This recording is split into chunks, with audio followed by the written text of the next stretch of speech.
Hey guys, another tutorial coming up today. We're doing the fuel tank cradle on the Freelander, so let's get to the yard.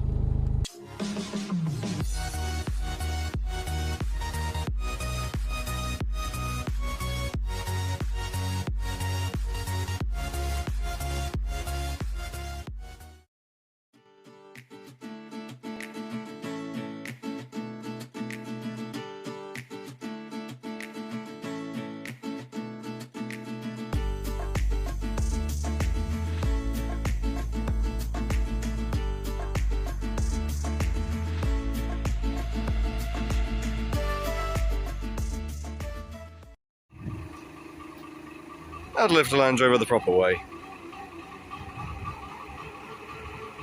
And that's how you get underneath. Okay, so Land Rover's up in the air. It is in traditional working on the car fashion, absolutely pissing down.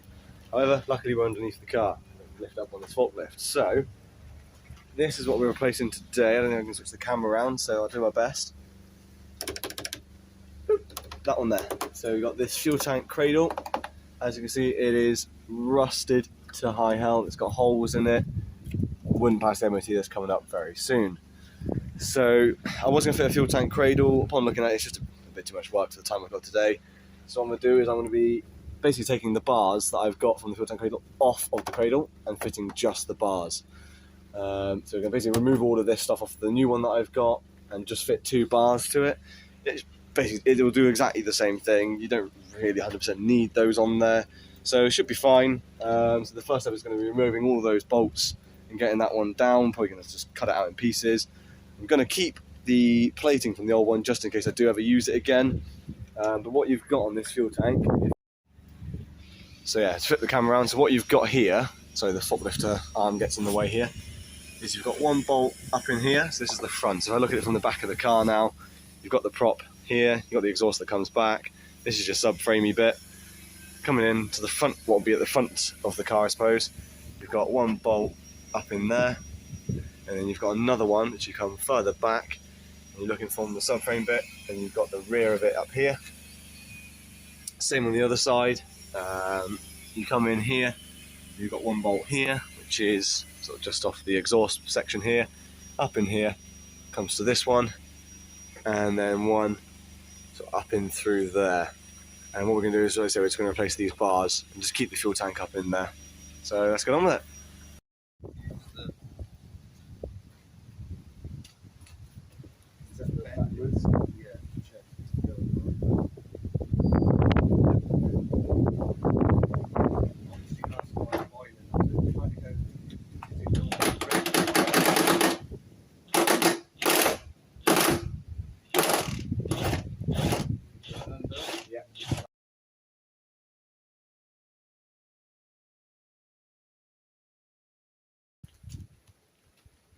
Okay, so yeah, I don't know if you can see me, this is what we've got.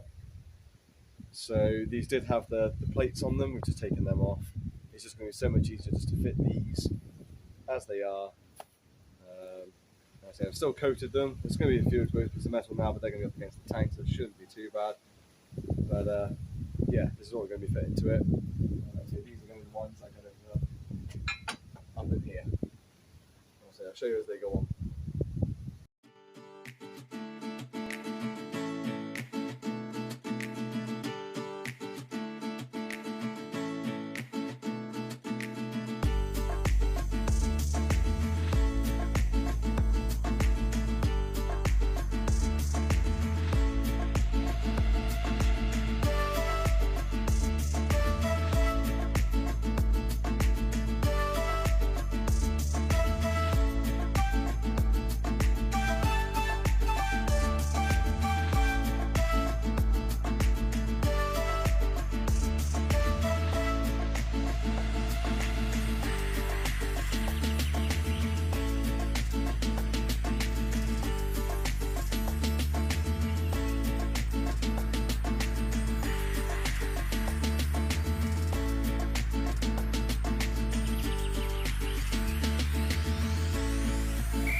Okay, so that's one of these out. As you can see, I mean by the rust on this, it is everywhere. So just cut this one out. Basically what we're going to do, like I said, just those bars, but yeah, that's kind of what I was dealing with before.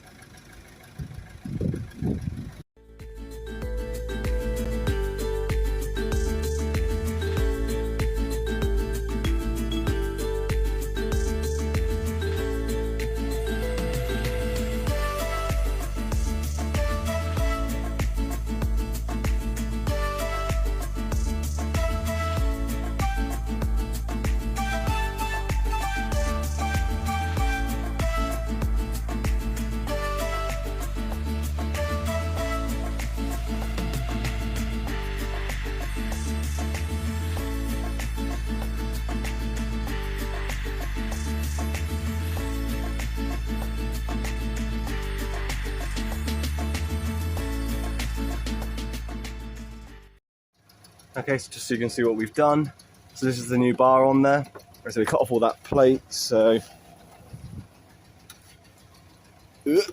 this was the plate that was on there before. We've taken all that off, taken off the old bar as well.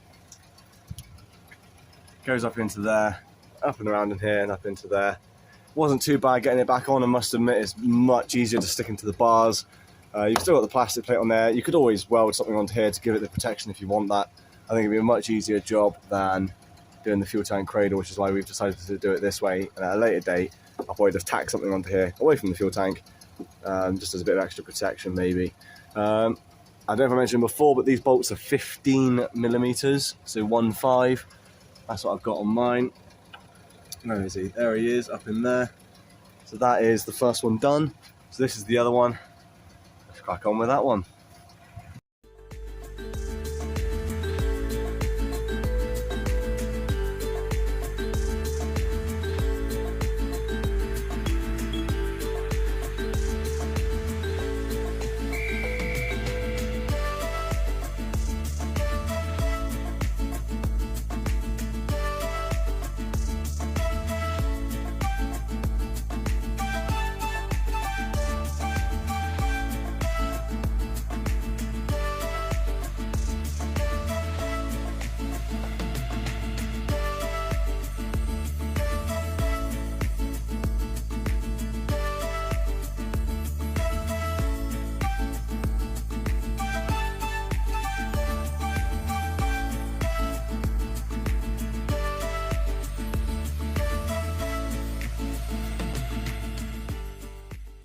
Okay, so sorry if angles weren't great there. It's buggering rain.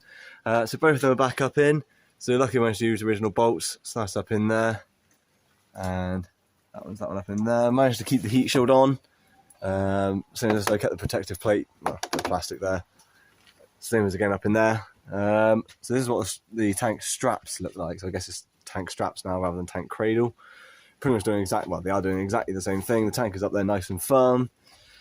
I say it's a bit of a job, I must admit. We had to cut up all of the old metal work there.